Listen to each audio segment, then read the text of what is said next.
think about that. All right. So here's a system. It's a little more complicated than our pig pen problem. Okay? But we're going to use the same approach, just on a larger scale. So one of our problem-solving strategies that's posted across the wall right now, it's covered up by this screen, but is when problems get difficult, if you can think of a similar situation that is simpler, think about the steps you go through to do that and try to apply those same steps to the longer, more difficult-looking problem. Okay? So just like we talked about over here, usually when we eliminate, we're looking to eliminate one variable. That still stands. We still want to eliminate one variable from our problem. So I'm going to refer to them as equation 1, equation 2, and equation 3, okay? So that when we speak about them, we know which one we're talking about. So what's the first move you feel like you could make? Yeah, Hendrik? Okay, so he notices that there are a couple of z terms in equation 1 and equation 3 that are ready to be eliminated. So he's basically making the decision that he's going to combine together equation 1 with equation 3 to eliminate the variable of z. Okay, so let's see what that looks like. So I'm going to combine together 1 and 3. You don't have to write this on your work. I'm just doing it in your notes so that you can keep track of what we did if you have to go look back later. So when I do this, I'm going to rewrite each one. If you guys see me make an error, please correct me. As I said, the most common error here is not knowing the process, but like things like arithmetic errors and copying errors. I'm so surprised. Okay, so here the z's are opposites, so they add up to 0. So I end up with 8x plus 10y equals negative 38. All right, that's good. Not perfect. I now have an equation with 2 variables still left in it. So what do you think I need to do now? Yeah. Okay, so Dylan is saying now you can't do the same thing you already did. So go back to the original problem and look for another pair of equations that you can combine. And notice he said that he's going to combine equation 1 and equation 2 after multiplying equation 2 by a factor of 3. So what variable is he going to end up canceling? Z.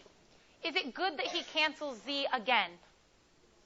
Yeah, because once we get that smaller equation, these two will be like a problem we used to have in the past where we have 2 equations with x and y in them. Now, it doesn't have to be x and y. I don't care which letters are there. But I want my 2 smaller equations to have the same 2 variables in them so I can do elimination again and get it down to 1 variable, right?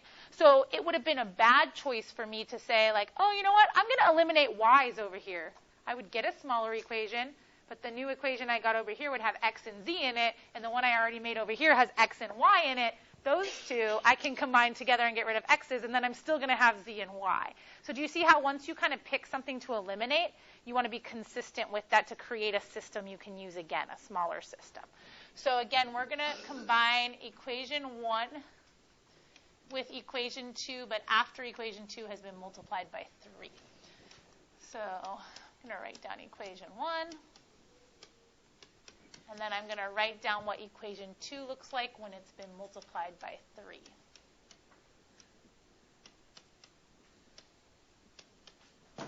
Oops. Okay, so z's will eliminate. I'll have 27x minus 13y equals 199. Not pretty numbers, but whatever, I'll deal. Break out my calculator if I have to.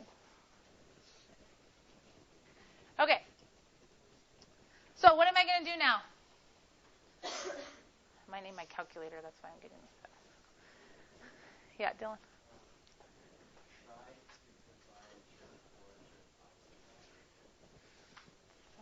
Okay, so you're calling the new equations we made equation 4 and equation 5. All right, so we made 2 new equations. Is he right to want to approach the problem now from that point? Yeah, this is like a problem you could have had in Algebra 1, right?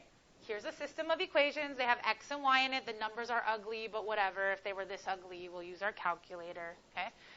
So how are we going to combine or solve this system? What do you guys want to do? Yeah? Well, if you times that one by 2, equation 5, Uh-huh. then 27x will turn into like 56x. Okay. And 50. Oh, it'll turn into 54x. Yeah, but close. Good thinking to try and not have to do another one. All right, so what do you guys want to do? I want to add equation 2 and equation 3 together and multiply equation 2 by 3 so you can find out the way you take out both of them. Okay, so if we do that, that's fine. But if I did that, I probably would have done that instead of doing this. Because if I now combine equation 2 and equation 3 together to eliminate z's, I'm just going to have a third equation that still has x, y, and a constant in it. Okay? So I could have done that instead of doing the previous step, and it would have had a different system of equations to solve, maybe for a different variable, maybe for the same. But I've already narrowed it down, so doing that at this point would just kind of be some extra work I don't have to do. But you guys are right in wanting to solve this system right here. How is it that we're going to do it with these two smaller equations? I said, if it's kind of complex, but Huh? times the 5 by 10 and Okay. times 4 by 13. Okay. So if all else fails and you can't do what Anna was trying to do and find something smaller that's going to create a common factor, whatever, 10 times 13 is going to make 130, so I'll just use the 10 from here over there, the 13 from there over here, and make it work. So let's see, 13 times 8 is 104, right? Somebody check with a calculator, okay? Something.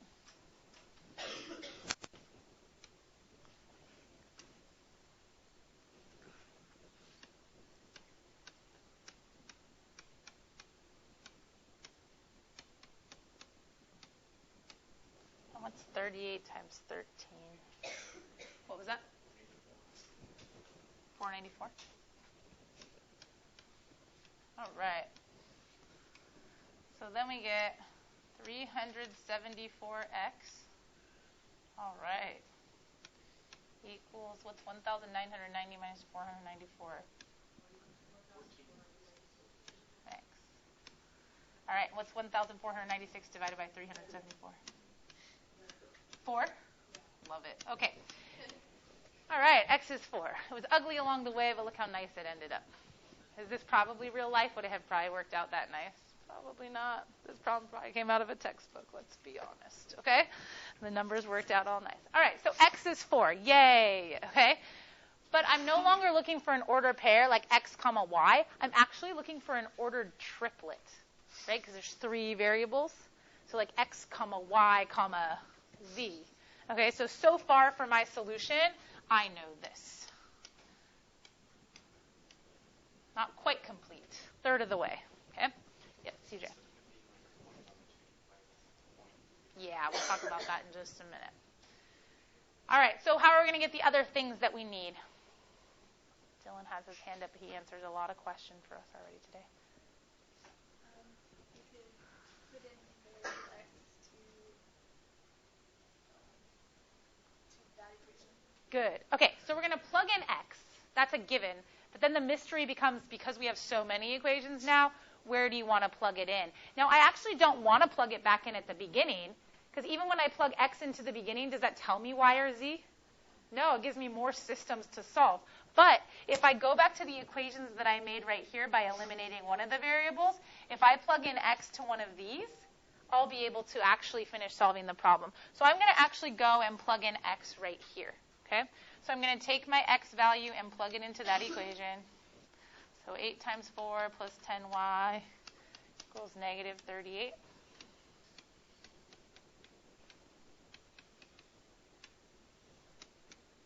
So I get 10y equals negative 70. So y is equal to negative 7. Nice. Okay.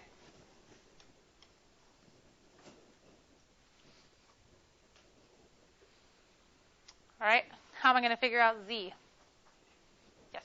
Plug x and y back into the equation and just like a single z. Good. I can plug x and y back into the equation so that I'm just left with a z. And she's like, choose the one with the single z because it'll make your arithmetic easier. I like that idea as well.